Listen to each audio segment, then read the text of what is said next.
Hello, welcome back to my haunted library. It's Regina. So I'm here today with something I haven't done in a while, and that is an AuthorTube update. So I have a new book coming out. It's on Amazon. So far, it might be on some other platforms, but it's on Amazon in print and in digital. It's a collection of some of my, a novella plus some short stories, and it is called Women in Trouble. And it's called Women in Trouble because all of the stories have a theme of women in trouble, so it's a female-centered collection, I guess you could say. I have a bunch of short stories in a folder that are more like a male-centered collection that I will release at some time too. But so I've just been collecting these stories over the years, kind of grouping them in this theme and putting them out there. So Women in Trouble. So in Women in Trouble are some things that I've already published and some new things, or some old things that have never been published before. So I'm pretty proud to put this collection together. And one of my goals for this year, one of my writing goals, is to release a new work, whether it's a novel, novella, short story, collection, anthology, every month.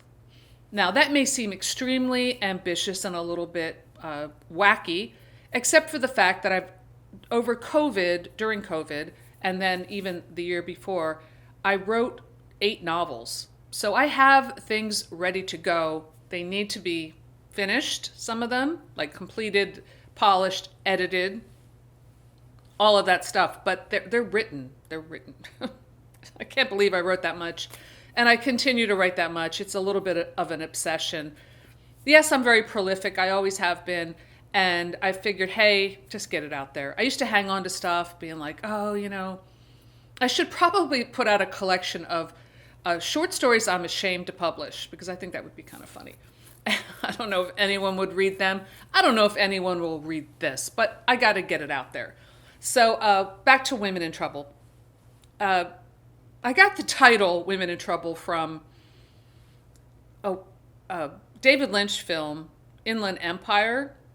And that might have been the subtitle of the film, or how he described it is, David Lynch is very obtuse and he doesn't really talk too much about his themes or his methods, but he did say it's about a woman in trouble. And if you've ever seen that movie, it's off the wall nuts, and I love it, and I love all of his work.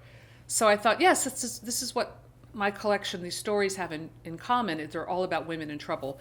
Some of the trouble comes to them, and some of the trouble they create, but they're all unhinged characters, psychologically unhinged. This collection has a tiny bit of supernatural elements in it, but just in one story, as I can recall off the top of my head. But in general, these are about real people who go off the rails in some way or another. So these women are not really victims, nor are they kick-ass heroines. You'll never find me writing that character ever. But they're strong in their own way, and some of them are extremely destructive. I would say all of them are extremely destructive in one way or another. My friend over at Typical Books, Lydia Peever, who's an incredible lady and a great writer. She really is, and I love her dry sense of humor and just her delivery and everything about her. She did the foreword, and it's really well done. She blew me away with it, really, and I was like, gosh, I'm glad the foreword comes first, because anyone reading it, sampling it, might continue and read my stories because it's that good. And I was very, very pleased and very flattered by her words, and I hope my prose that follows can live up to it. But so she starts off with a really great forward, and then we go into my novella Snowblind, which I've mentioned before. That's been out, I guess, about a year. That is only available in digital, and a lot of my readers, and a lot of people I know, like to read print. So I'm hoping that if they didn't read Snowblind because it's just an ebook, they might want to read it now that it's in print or ebook, both, you can get it. And I did clean that book up a little bit, that novella. I went through and edited everything without going too nuts, because when you're editing and then you start changing back to your original sentence after you've been through like 3 edits, it's time to stop. But I did go through it a bit. So Snowblind is about a woman named Donna who's married to a horrible man. His name's Hosa. And I love that name. That's actually a real name. But when I came across that name, I filed it away. It's like when I have a really dastardly character, I'm going to name him Hosa. So Donna and her secret girlfriend, it's her friend, but they're secret lovers, Lorraine, and then Donna's kid sister all head up to their mountain chalet in the Poconos in Pennsylvania to do a Christmas holiday weekend. So it is a little bit of a Christmas theme, although that's not really that emphasized in the story because all kinds of other things happen. Edie Lewis, my friend, did a nice little review on it, which I will link below if you want to know more about it. But I'm proud of that story. Okay, so then I have my short stories. Casa Diablo, which is a short story that I put out just on its own, which you can read just as an ebook. But it's in this collection. I really like that story. That was, I should also put out a collection of all my rejected stories. Casa Diablo was a story that I thought I was going to get into this anthology, and then it kind of just went. But I'm still very proud of it, and I think it's one of the best stories in my collection. It's one of the newer ones. I can see that I've improved as a writer, and I think that's important when you're looking at putting a collection together or looking back over your back catalog. It can be I'm just going to be honest, it can be a very painful process to go back and read some of your old work. How could I write that sentence? What was I thinking? That's so stupid. How many times did I use those ellipses, like that kind of things that you've ironed out the more you write. But you have to be able to accept the fact that you improve no matter how old you are. If you practice at something, you'll get better at it. Like if I were to practice doing a ballet every day, which I haven't done in a very long time, I might still suck, but I would get better, So you got to think of it that way. So Casa Diablo is an occult story set in California, and it's pretty twisted. In fact, I have to warn you guys, this is really delving into like my darkest thoughts in this collection, I have to say. So take that with a grain of salt. I do usually write more lighthearted gothic stuff, I think. This one I go pretty gross, and I was like, whoa. I don't hold back, I guess, when I'm going in that direction. I don't know why. Any writers out there, I would love to know if you can relate to anything I'm saying today. I don't talk about writing a lot on this channel because I don't know why I do what I do. Anyway, the next one is another reject. I'm really selling this collection, aren't I? I wrote this. Sometimes I'll just go on, and I advise any writer to do this because it's good practice. I go on Horror Tree, where they have all the lists for anthologies, and I'll read, they want a story about, it's all, the anthology's theme is getting drunk. Write a story about getting drunk. So I wrote a story about getting drunk. It's called The Best of Intentions. Well, the guy, the editor, was putting the anthology together. It was very nice. He's like, this isn't really what we want. We're looking for like fun horror, not like depressing stories about an alcoholic. So they didn't like it, but I like the story. It's about a teacher who gets into trouble because she has a DUI, and it's the end of the school year, and she decides very unwisely to just hang out with her friends. Yes, they're going to be at a bar, but she's not going to drink, and she's going to be okay. Well, of course, everything goes haywire. So that's a short one. It's a little twisty, I guess, but I had fun with that. The next story in my collection is Mount Gilead, which was already published in local haunts. But it is about women, young women, girls really. So and a woman who was in trouble. So I included it. The Starlet Suite is a newer story I wrote. This has also been published in We're Not Home that Cam Wolfe edited, but I included it. I like that story a lot. The next story is called Tracy. I almost didn't put this one in because this is one of those stories I wrote a really long time ago. And again, I'm really selling my collection here, but I'm just being honest about the process. To any writers out there, I think you'll understand what I'm talking about. This was, what the heck was I thinking? And also, you know what? You're really sick. You're really sick. I hope that the irony that I try to express in the story comes through. Otherwise, you might think I'm pretty sick too. I'll just leave it there. And the next one is the story that is in Served Cold. So that's a new one called The Woods and Mr. Softy. It is about a murder couple, two teenage girls who get away with a murder of another teenage girl based on some true life events. But they don't really get away with it because the guilt eats away at them, and that's really what the story's about. It does have some supernatural element to it, I think. And then I wrote, this is another rejection. My God, this is embarrassing, but I'm just being honest. This is what I'm putting out. And when I read through it, I was like, there were some things that I read, and I'm like, what was I thinking? That's cringy. I'm very critical. Okay, so my critical voice was going nuts, but then there were some moments where I was like, wow, that was pretty good. Where did I come up with that one? I forgot about that. So there's that too. An Empty Vessel is a story that I put in for a space-themed anthology that was rejected.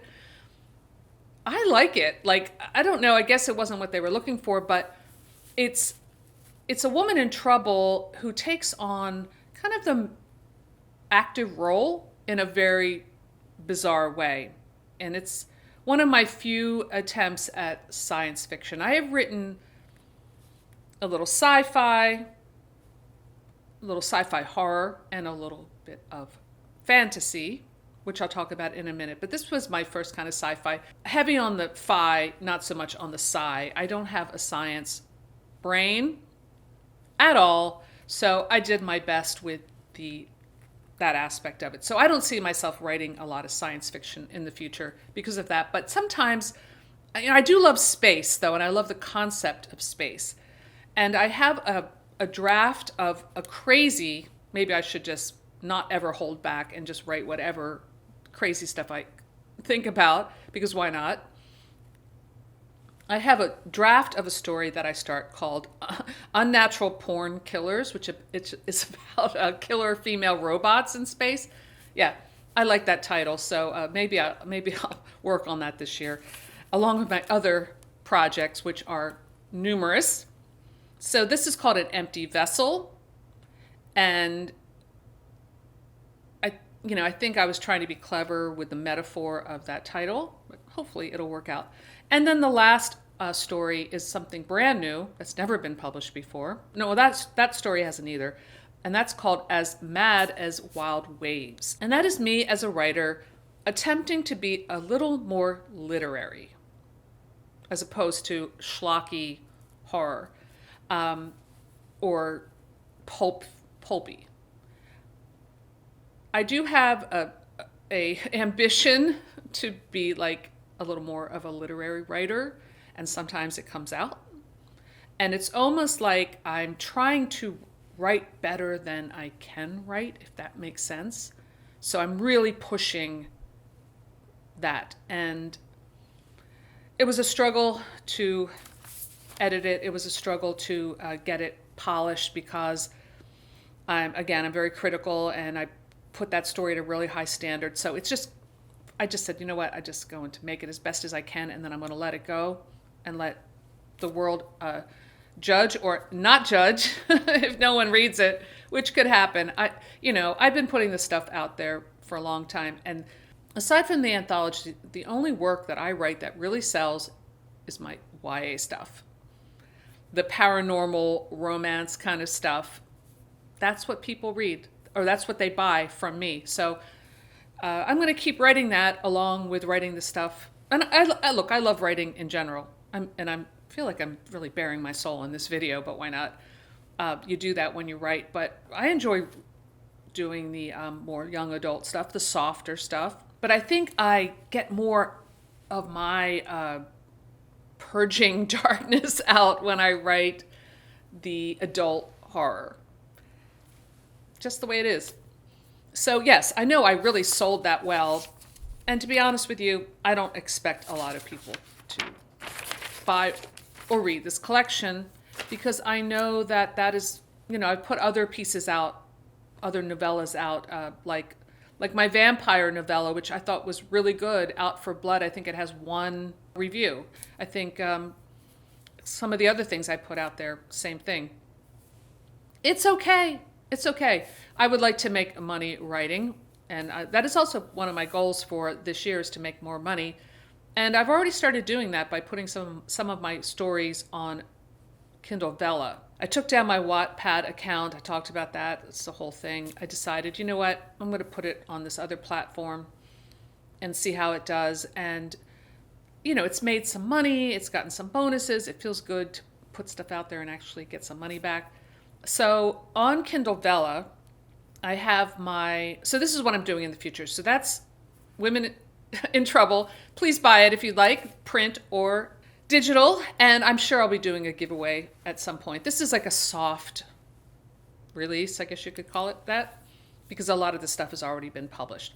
But coming up, I finished this is stuff that I already had done. It just needs editing. I wrote a trilogy. It's more in line with my Dark Hollow Chronicles series, which is the only one that really people consistently buy and read and like.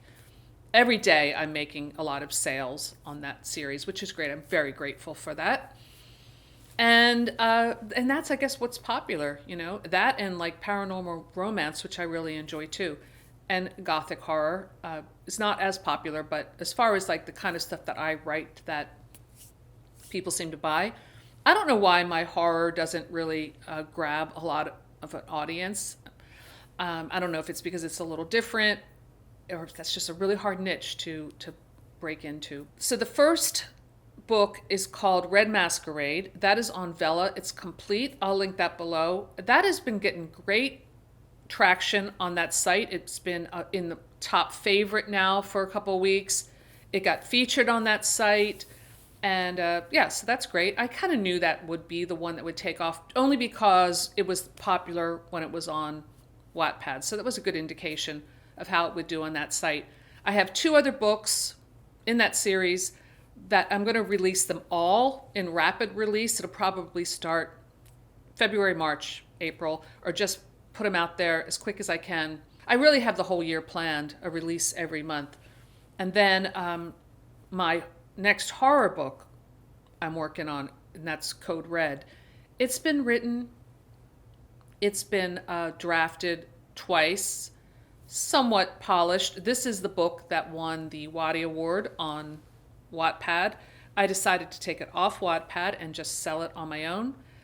And I have been slowly editing that, and I really like that story, and I think that one could do pretty well. It's very commercial fiction. It's very much like fun horror. It doesn't get into my deep, dark stuff. It's more of a raunchy, romping good time, if you could call it that. So that's coming up. I have a gothic horror short novel or novella that I wrote called Ravenscroft Hall, and that is done. It just needs to be edited. I plan to do a follow-up to that book. That's more young adult, more traditional gothic horror. I have another horror novel that I'm practically done. I got to 60,000 words. I just have to do the final stretch, which I don't recommend stopping something. But then NaNoWriMo came along and I decided I wanted to do something else, which was a mistake. Not really, because I wrote another book. But that is called Carney. I'm going to release that book this summer. And then I wrote another, and this book I did get a little dark with. And it's inspired, I guess it's a kind of YA, but it's inspired by V.C. Andrews, so you can tell it might go into those places. It's called Black and Blue Ivy. And I wrote that for NaNoWriMo, and that is not quite finished, but a lot of it is written. And I think that's all, although there's more, because I wrote 2 fantasy books. Those are both on Vella. The first book, Starlet, is done. The second book, Hyperia Rising, is the follow-up, is almost done. And I wrote a little sci-fi story called The Time Tomb. That is also on Vella. So yeah, this is what I do I'm not working at the theater or making YouTube videos about what I read. So this is why I don't do an AuthorTube update too much, I guess, but I probably should, because I'm so busy writing and not that busy talking about what I'm writing. I don't know. It's a little uncomfortable for me, if you can't tell. So I'm going to leave it right there. I hope you're having a lovely January so far, enjoying the new year, and a lot of good things are happening. So let me know in the comments below what you've been up to, what you're reading, if you're a writer. What are you working on? I would love to hear your thoughts.